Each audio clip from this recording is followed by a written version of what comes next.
Hi guys! Samahan nyo kaming i-explore ang Camaya Coast Resort dito sa Bataan. Kung from Manila ka, pwede kang sumakay sa MOA going to Bataan via ferry. At kung from North ka naman, pwede kang sumakay ng bus going to Subic, then Subic going to Bataan. At kung may sasakyan ka naman, much better kung magdala na lang kayo ng sasakyan lalo na kapag may mga kasama kayong bata para less hassle na. At dahil nga late na kaming nakaalis sa Tarlac, naisipan naming mag-overnight na muna sa Bataan. Dahil nga food is life sa amin, ipan muna naming mag-stop over dito sa May Subic para bumili ng pagkain habang nasa daan. Meron nga din pala akong nakita dito ng mga kapatid nating Aita na nagtitinda ng mga prutas. Kung makita nyo man sila, huwag kayong mahiyang bumili dahil sobrang laking tulong na nito sa kanilang pang-araw-araw na pangkabuhayan. Habang nasa biyahe kami, tingin ako ng pwede naming mapagstayan habang nasa Bataan kami. At ito nga pala yung nakita ko. Sobrang dali nilang kausap. Hindi kayo maniniwala pero 2,000 pesos lang ang binayaran namin, good for 7 packs na. Ang maganda pa dito, fully air-conditioned siya at meron siyang dalawang banyo. Sobrang accommodating ng may-ari kaya kung gusto nyong magpabook, ilalagay ko yung Facebook page nila dito. And finally, nakarating na kami dito sa pagsistayan namin. Meron din pala silang parking lot na kasya ang 4 na sasakyan. At ito na nga pala ang loob ng pagsistayan namin at sobrang perfect niya for family dahil malaki siya. At very comfortable. Huwag nyo na nga palang pansinin yung mga gamit namin dahil literal nakakadating lang namin dyan. Nagustuhan nga pala namin dito, very comfortable yung mga bed, mabango yung mga bedsheet at meron na din palang kasamang tuwalya. So ito nga pala yung kwarto nila, again, huwag nyo nang pansinin yung kalat dahil literal nakakadating lang namin dyan. Ang maganda pa dito, merong sariling banyo yung kwarto nila. Ito nga pala yung banyo nila, wala lang talaga silang heater pero okay na din dahil mainit talaga yung tubig. Ang nagustuhan din pala namin dito, meron silang mga board games at Jenga, na sobrang na-enjoy namin dahil kahit bata at matanda, ay G na G sa paglalaro ng Jenga. Minsan talaga, mas masarap kapag meron kayong time sa isa't isa, lalo na kapag pamilya mo yung mga kasama mo. After dinner, natulog na nga pala kami dahil maaga ang schedule namin kinabukasan sa Camaya Coast. Mas maganda nga pala kung magpapabook kayo sa mismong website nila dahil laging fully book ang slots sa mga tickets. Sa website nga pala nila, 499 pesos lang per pax ang ticket. Pero kung gusto nyo ng less hassle katulad namin, merong nirekomenda ang Coco Stay sa amin para mag-book ng ticket namin. Lalagay ko na din yung Facebook page niya dito. I-message nyo na lang siya kung gusto nyo din ng less hassle. At dahil nga maaga kaming umalis, hindi na kami nakapag-breakfast sa Coco Stay. Kaya tumingin na lang kami ng pwedeng kainan sa daan. Ingat lang pala sa pagdadrive dahil medyo pa zigzag yung mga daan dito. At hindi ka maiinip sa biyahe dahil sobrang ganda ng view. Tanaw na tanaw mo yung mga bundok na para kang nasa ibang bansa. Sobrang may-enjoy mo nga pala ito lalo na kung nature lover ka dahil tanaw mo yung bundok at dagat. Then finally, meron na kaming nakitang pwede naming kainan. Ano pa nga ba? Syempre ang pambansang fast food ng Pilipinas. So naisipan nga pala naming mag-drive-thru na lang at kumain sa sasakyan para mas mapabilis ang biyahe. Pero dahil nga may mga kasama kaming bata, naisipan na lang naming mag-dine-in na lang. Then finally, dumating na ang order namin at nagulat kami dahil bata yung mga nagsiserve sa amin. Ang cute lang dahil meron pala silang kiddie workshop dito sa McDo. Walang katapusang kain ang ginawa namin kaya wag na kayong magtaka kung lumaki ang bilbil at braso ko. Then finally, nakarating na nga pala kami dito sa Camaya Coast Beach Resort, Bataan. Dahil nga meron na kaming reservation, pinakita na lang namin yung mga QR code. Sobrang laki nga pala nito dahil from entrance, magbabiyahe ka pa ng 10 minutes papunta dun sa may beach. Be mindful na lang pala sa mga signage dahil nakakaligaw siya sa sobrang laki niya. Finally, nakarating na kami dito sa Camaya Coast. Again, ipapascan mo ulit yung QR code para makapasok sa entrance. Then from entrance, meron nga palang sasalubong sa inyo na vehicle. Hindi ko nga lang alam yung tawag pero sobrang cute niya. Sobrang laking tulong nga pala nito dahil hindi mo nabibitbitin ang mga gamit mo papunta sa cottage. Anyway, free lang naman yung ride nito at free lahat ng cottage dito. Kasama na din yan sa binayaran yung 499 pesos para sa ticket nyo. Then finally, nasakay na namin lahat ng gamit at ihahatid na kami ni Kuya sa cottage. Hindi nga pala kayo pwedeng magpasok ng pagkain dito. Kung gusto nyong makatipid at meron naman kayong dalang sasakyan, pwede kayong kumain sa parking lot. Don't worry dahil marami namang pwedeng kainan dito. Finally, malapit na kami sa cottage namin at eto nga pala yung mga cottage nila dito. Again, free lang po yung cottage nila dito dahil kasama na yon sa binayaran yung 499 pesos. Ang ganda ng spot na binigay sa amin ni Kuya dahil harap namin mismo yung live band. Thank you so much, Kuya!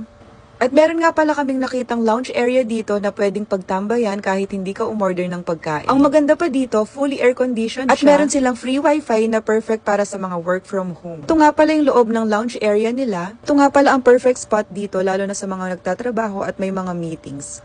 Syempre, hindi kami magsasayang ng oras at i-explore na namin ang dagat. Hindi ko talaga alam kung dagat ang pinunta namin dito or pagkain.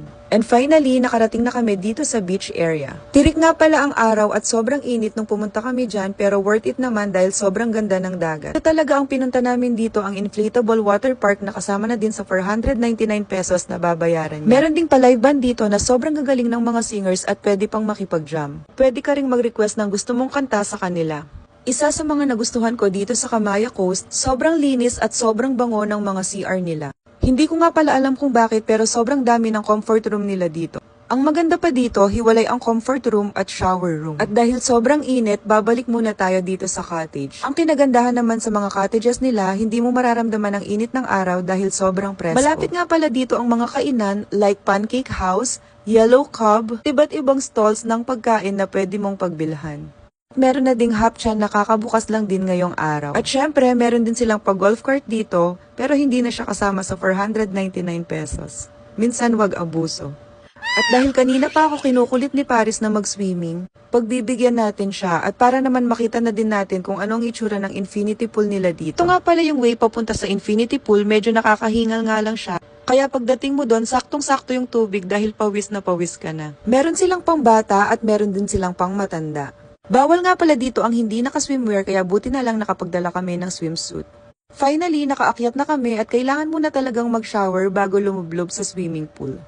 After ngang mag-shower, dumiretso na kami sa kiddie pool na maihatid na ang mga chikitings at para makapag-enjoy na rin. Ito nga pala ang itsura ng infinity pool nila. Yan ang kiddie pool nila at yung nasa taas naman ay yung para sa adult. Gusto ko pa sanang magtambay dito at humiga-higa kaso nga lang sobrang init talaga ng araw. So after nga naming maihatid ang mga bata dito sa kiddie pool, hindi tayo magpapahuli at pupuntahan naman natin ang pool para sa mga matatanda. So ito nga pala ang way papunta dun sa infinity pool at ang maganda dito, tanaw mo yung mga bata kahit nasa taas Medyo nakakahingal nga din pala ang paakyat dito pero worth it naman kapag nakita mo na yung view. So ito nga pala ang infinity pool. Sa totoo lang, hindi talaga kami nagtagal dito dahil sobrang sakit sa balat ang init ng araw.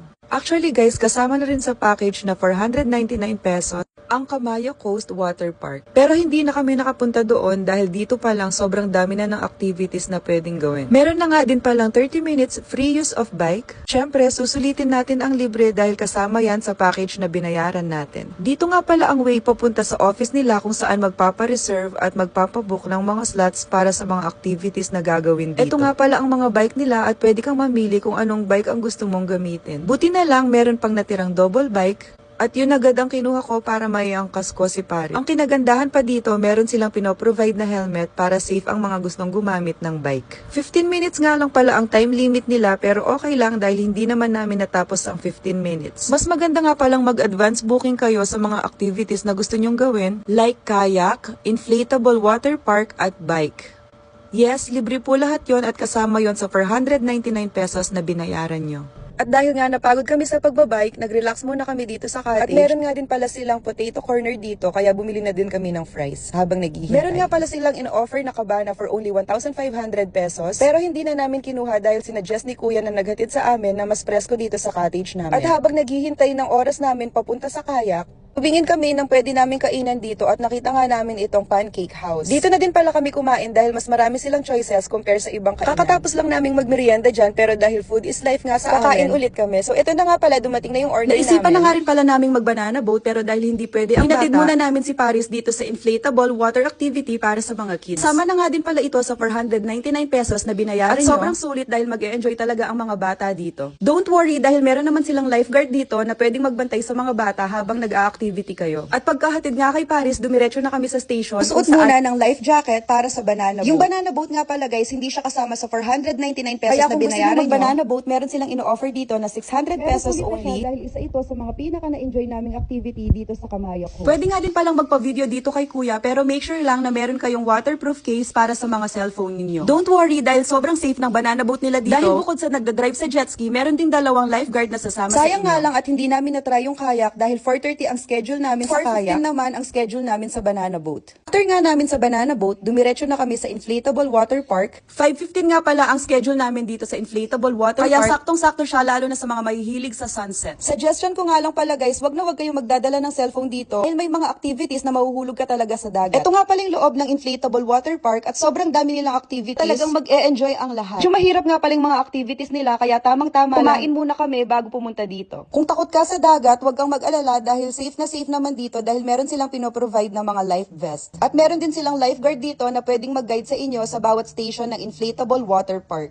Again, kasama din po ito sa 499 pesos na binayaran nyo. Ayun nga, tapos na ang 15 minutes namin dito sa inflatable water park, bumalik na kami sa cottage namin para i-enjoy naman ang dagat with the family. Meron na nga din pala silang free use of volleyball, frisbee, at badminton. So ito na nga palang itsura ng resort bandang hapon. Again, meron ulit silang pa-live band dito sa tabing dagat at nagulat kami dahil meron pa pala silang pa-fire dance dito ng mga bandang 7 p.m. At first time na nga din pala ni Elius magdagat kaya vinidyohan namin yung reaction niya. Sobrang cute! Actually guys, hanggang 6 p.m. lang pala pwedeng maligo sa dagat para na din sa safety ng mga guests. Eto na nga at dumating na ang mga fire dancers at nagre-ready na sila para sa show mamaya. Nagbanlaw na nga rin pala kami habang naghihintay sa mga fire dancers. Huwag kayong mag-alala dahil sa sobrang dami ng shower room dito, hindi mo na kailangan pumila at maghintay ng mahaba. Habang hinihintay ang show, nagligpit-ligpit na nga pala kami ng mga gamit. Eto yung itsura ng cottages nila kapag gabi. Hindi namin in-expect na ganito pala kaganda yung cottages nila kapag gabi dahil sobrang daming ilaw at sobrang liwanag kaya mas lalo naming na-appreciate yung resort. Eto nga at nag-start na ang fire dance show nila. Actually guys, kung pupunta kayo dito, make sure na maaga talaga kayo para magawa nyo lahat ng mga activities nila. Kasama din sa 499 pesos yung Kamaya Water Park nila, kaso nga hindi na din kami nakapunta dahil dito pa lang sobrang sulit na daming activities na pwedeng gawin. Kaya mas maganda talaga kung 7 AM pa lang nandito na kayo para ma-explore nyo din yung iba't ibang klase ng slides nila at ng mga pool nila. At make sure din na makapagpabook muna kayo ng reservation sa website nila or kung may kilala kayo na pwedeng mag-assist sa inyo para sa mga tickets ninyo dahil full slots ang mga tickets sa website nila. After nga pala ng fire dance show nila, meron din silang pa-fireworks. Ito talaga yung beach resort na babalik-balikan ko at ire-recommend ko sa mga kaibigan ko dahil sobrang sulit ng mga activities at mga shows nila. Thank you so much!